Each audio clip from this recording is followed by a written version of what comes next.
Break के बाद आपका एक बार फिर से स्वागत है। तो लगातार हम बात कर रहे हैं सत्ता के सेमीफाइनल की। 5 राज्यों में चुनावों की तारीख का ऐलान किया जा चुका है। मध्य प्रदेश, राजस्थान, छत्तीसगढ़, दिल्ली और मिजोरम, और पांचों की तारीख के बाद ही अब चुनावी सरगर्मियां भी जाहिर सी बात है तेज हो गई है। लगातार हमारे सभी मेहमान जुड़े हुए हैं और इस वक्त सीधे सबसे पहले मैं रुख करना चाहूंगा राकेश शर्मा जी का, भोपाल से जुड़े हुए हैं। राकेश शर्मा जी, जो आपका दौर चल रहा था लोकार्पण का, शिलान्यासों का, वो तो अब दौर खत्म हो चुका है। अब आपसे जानना चाहूंगा आपकी पार्टी के आगे की रणनीति क्या होगी लोगों को अपनी ओर आकर्षित करने के लिए।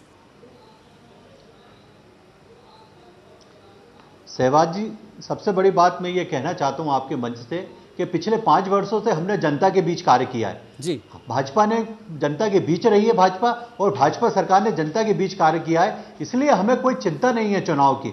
चिंता चुनाव की वो पार्टियां करें जो पिछले 4.5 साल से जनता के बीच नहीं थी, जिनके नेता अभी 2 महीने से जनता के बीच जाने लगे।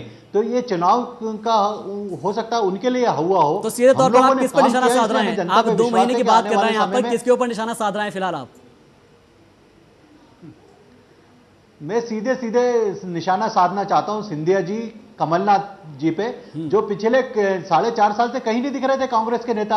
अब चुनाव आ गए हैं पास में, तो 2 महीने से ये आ गए हैं। कोई चुनाव कमेटी का वो अध्यक्ष बन गया है, कोई समन्वयक का रूप में आ गया है, और जनता के बीच घूमने लगे और ऐसा शो कर रहे हैं कि जैसा इनने जनता की बहुत चिंता करी। इसलिए जनता इनसे पूछ रही है कि आप 5 साल से आर डी शर्मा, आपका जवाब। आर डी शर्मा जी, आपका, आपने राकेश जी को सुना? ये तो हाँ, राकेश जी को सुना। बड़ा सैड पैटर्न है उनका। और ये आप तो ये मान के चलें, देखिए, जब हम खलिहान के अंदर खेती के बाद में अनाज उठाकर ले आते हैं और गोडाउन में वो बंद हो जाता है, उसके बाद खेती को सिंचित करने नहीं जाते। जब एक व्यवस्थित समय आता है और जब काम करना होता है, तभी मैदान पकड़ा जाता है। ये बिल्कुल सही है। आप ये सोचें कि 2 महीने में कोई मैदान पकड़ा है, तो अभी आपने बताया कि बहुत सारे शिलान्यास शिवराज सिंह ने किए हैं। वो 4 साल पहले या 6 साल पहले क्यों नहीं कर लिए? आर डी शर्मा जी, अभी आप इनकी संख्या देखें, आर डी शर्मा जी, आपके पड़ोस में एक राज्य है राजस्थान, जहां तो आपने सुना होगा, दीपक गोस्वामी हमारे संवाददाता, उन्होंने बताया वहां तो ऐसे ऐसे जगह पे पत्थर लगा दिए गए जहां पत्थर भी कल जाइएगा तो खोजने को नहीं मिलेगा। तो इस मसले पे तो आप और बीजेपी, आप दोनों में कोई फर्क नहीं है, भले राज्य का फर्क हो। मेरा सवाल आपसे ये है, आपने खुद अभी बताया, राज्य का नहीं, मैं इस बात से सहमत हूं। जिस चीज की योजना पहले से विधिवत बना रखी है, शिलान्यास वहीं पे किया है माननीय अशोक जी गहलोत ने। ऐसा नहीं है, उसकी योजना विधिवत की है। और सिर्फ खंबे लगा के पत्थर चिपका देना, वो कहीं से कहीं तक उचित नहीं दिखता। इस पर कूट परीक्षण किया जा सकता है। तत्काल राजस्थान की संपूर्ण जानकारी मेरे पास नहीं है। तो आर डी शर्मा जी, आप ये कह रहे हैं कि जो पत्थर लगाएंगे, अगर मान लीजिए ये परंपरा है, मेट्रो के शिलान्यास की बात की जाए, यहाँ पर तो 2-2 बार शिलान्यास की बात निकलकर सामने आती है। फिर तो अभी तो मेट्रो का संचालन पूरी तरह से हुआ भी नहीं है जी। मेट्रो का संचालन अभी तक पूरी तरह से हुआ नहीं है। आपने प्रश्न मुझसे किया है जी। आर डी शर्मा जी, आपसे ही। आर डी शर्मा जी, जो शहबाज का कहना, जैसे आपने कहा, बहुत प्लान सुन लीजिए मेरी बात, बहुत प्लान करके अशोक गहलोत ने किया है। जो हमारे चैनल से हम कई दिनों से दिखा रहे हैं, जयपुर का मेट्रो बन के तैयार होगा 2014 में तकरीबन इस समय। उसका एक बार उद्घाटन कर दिया जी मुख्यमंत्री ने, फिर प्रधानमंत्री को भी बुलाया गया था।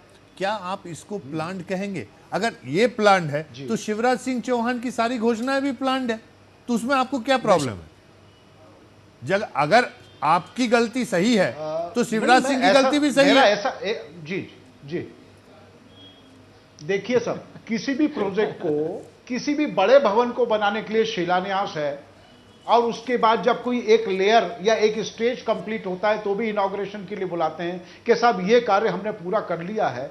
तो विभिन्न चरणों में इनॉग्रेशन के लिए बुलाना। शर्मा जी, हमारे पास बहुत समय कम है। शर्मा जी, हमारे पास बहुत कम समय है। राजस्थान सरकार ने शर्मा जी, हमारे पास कम समय है। आपका जो कहना है, जो हम लोगों को समझ में आ रहा है, हमारे दर्शकों को, यह है कि आप अगर तिमंजिला घर बना रहे हैं तो हर मंजिल में गृह प्रवेश अलग अलग होना चाहिए।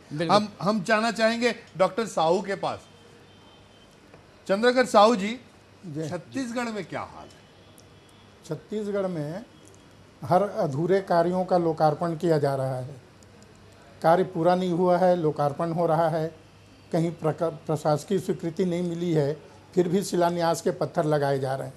ये राजनीतिक लाभ के लिए हैं। और हम लोग छत्तीसगढ़ में तो ऐसा नहीं है कि पूरी मुस्तैदी के साथ विपक्ष की भूमिका का निर्वहन कर रहे हैं। चाहे चुनाव हो ना हो, जनता के पास हम लोग इन 5 सालों में हमेशा जा रहे हैं। चंद्रिका जी, आपने बहुत अच्छा कहा। जो काम आपके राजस्थान में हो रहा है वो सही है। जो काम सेम काम अगर मध्य प्रदेश और छत्तीसगढ़ में हो रहा है तो वो गलत है। एक बहुत, हमारे पास समय बहुत कम है। राकेश शर्मा, आपसे एक बहुत छोटा सा, एक कम समय में एक इसका रिएक्शन लेंगे, फिर